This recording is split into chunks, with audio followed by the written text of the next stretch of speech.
Welcome back to tempting bowls, India's tasty and healthy recipes. నేను మీ Shri Santosh. Tempting బౌల్స్లో ఈరోజు నేను సింపుల్గా కాకరకాయ ఫ్రై చేయబోతున్నానండి. ఈ కాకరకాయ ఫ్రైలో చాలా వెరైటీస్ చేసుకోవచ్చు. ఈరోజు నేను వెల్లుల్లి కారంతో ఈ ఫ్రై చేయబోతున్నాను. ఫ్రై మంచి ఫ్లేవర్ఫుల్గా ఉంటుంది, తినేటప్పుడు అస్సలు చేదు తెలియదు. మరి రెసిపీ స్టార్ట్ చేసేద్దామా? ఫస్ట్ మిక్సీ జార్లో 10-12 వెల్లుల్లి రెబ్బలు వేసుకోండి.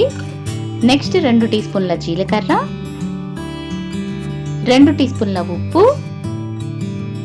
1/2 కప్పు కారం అంటే 4 టేబుల్ స్పూన్స్ కారం, కరివేపాకు వేసి మెత్తగా బ్లెండ్ చేసుకోండి.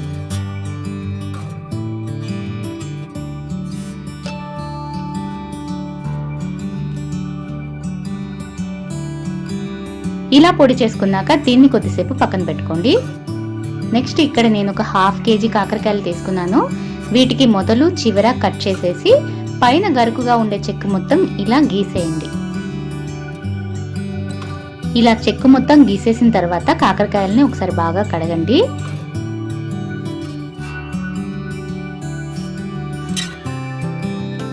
తర్వాత వీటిని చిన్న చిన్న ముక్కలుగా కట్ చేసుకోండి. వీటిలో గింజలు తీయాల్సిన అవసరం లేదండి. గింజలు ఉంటేనే కాకరకాయ ఫ్రై టేస్టీగా ఉంటుంది.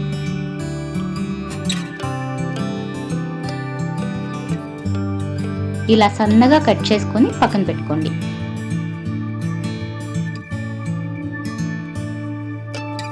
ఇప్పుడు ఒక ఐరన్ కడాయిలో 1/2 కప్పు ఆయిల్ హీట్ చేసుకోండి.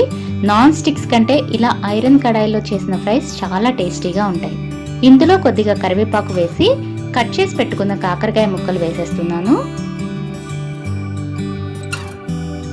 తర్వాత 1 teaspoon salt. First prepare చేసుకున్న వెల్లుల్లి కారంలో కూడా సాల్ట్ ఉంటుంది కాబట్టి ఇందులో ఎక్కువ పట్టదు, సో చూసి వేసుకోండి. నెక్స్ట్ 1/2 టీ స్పూన్ పసుపు కూడా వేసి ఒకసారి కలపండి. దీనికి ప్రత్యేకంగా తాలింపు వేయాల్సిన అవసరం లేదండి. ఒకవేళ తాలింపులో పప్పులు వేస్తే కాకరకాయ వేగేసరికి పప్పులు ఇంకా గట్టిగా అయిపోయి పంటి కింద రాళ్లు నమిలినట్టు పట్టపట్టమంటూ ఉంటాయి. సో డిస్టర్బెన్స్గా ఉంటుంది కదా, అందుకే నేను వేయలేదు. మీరు కావాలంటే మీరు వేసుకోవచ్చు. దీనిపైన మూత పెట్టి ఒక 10 నిమిషాలు మీడియం ఫ్లేమ్లో కుక్ చేసుకోండి. 10 నిమిషాల తర్వాత మూత తీసేసి మరొక 15 నిమిషాలు మీడియం ఫ్లేమ్ మీదే ఫ్రై చేసుకోండి. కాకరకాయ వేగడానికి కొంచెం టైం ఎక్కువే పడుతుంది, అలాగే ఆయిల్ కూడా. నాకు ఇంకొక 2 టీ స్పూన్స్ ఆయిల్ పట్టింది. దీన్ని ఒక 60% వరకు అంటే ముక్కలు చక్కటి గోల్డెన్ కలర్ వచ్చే వరకు ఫ్రై చేసుకోండి. కాకరకాయ ముక్కలు ఇలా కొద్దిగా వేగిన తర్వాత ఇందులో ఒక పెద్ద సైజు ఉల్లిపాయ ముక్కలు వేసి 2 కలిపి గోల్డెన్ బ్రౌన్ కలర్కి మారే వరకు మీడియం ఫ్లేమ్ మీదే ఫ్రై చేసుకోండి.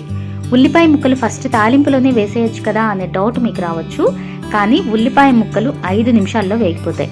బట్ కాకరకాయ వేగడానికి మీకు కనీసం 20 నిమిషాల పైనే టైం పడుతుంది. 20 నిమిషాలకి ఉల్లిపాయ ముక్కలు మాడి నల్లగా అయిపోయి టేస్ట్ మారిపోతుంది. సో ఇలా ఫస్ట్ కాకరకాయ వేగిన తర్వాత ఉల్లిపాయ ముక్కలు వేస్తే ఉల్లిపాయ కరెక్ట్గా వేగుతుంది అండ్ టేస్ట్ కూడా బాగుంటుంది. అది కాన్సెప్ట్.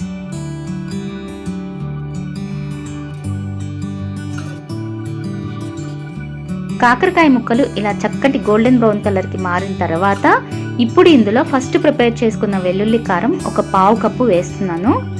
ఈ కారం మిగిలినా పర్వాలేదండి, కొంచెం నెయ్యి వేసుకుని రైస్లో తింటే సూపర్గా ఉంటుంది. ఈ మొత్తం బాగా కలిపి ఒక 2 నిమిషాలు ఫ్రై చేసుకుని స్టవ్ ఆఫ్ చేసేయండి. ఎక్కువసేపు ఫ్రై చేయకండి, మరి నల్లగా మాడిపోయిన టేస్ట్ బాగోదు. ఇంతేనండి, సింపుల్గా అండ్ టేస్టీగా కాకరకాయ ఫ్రై రెడీ. పప్పుచారు, సాంబార్, రసం లాంటి వాటికి సైడ్ డిష్గా ఇది చాలా బాగుంటుంది. నచ్చితే ఒకసారి తప్పకుండా ట్రై చేయండి. ట్రై చేసి ఎలా ఉందో మాకు కామెంట్ చేసి చెప్పండి. ఇలాంటి మరిన్ని రెసిపీస్ కోసం tempting bowls YouTube channel subscribe చేసుకొని పక్కనే ఉన్న బెల్ ఐకాన్ని యాక్టివేట్ చేసుకోండి. టెంప్టింగ్ బౌల్స్ని ఫేస్బుక్ అండ్ ఇన్స్టాగ్రామ్లో కూడా ఫాలో అవుతూ ఉండండి. మరో మంచి రెసిపీతో రేపు మార్నింగ్ మళ్ళీ కలుద్దాం. అంతవరకు ఈట్ హెల్దీ, స్టే హెల్దీ.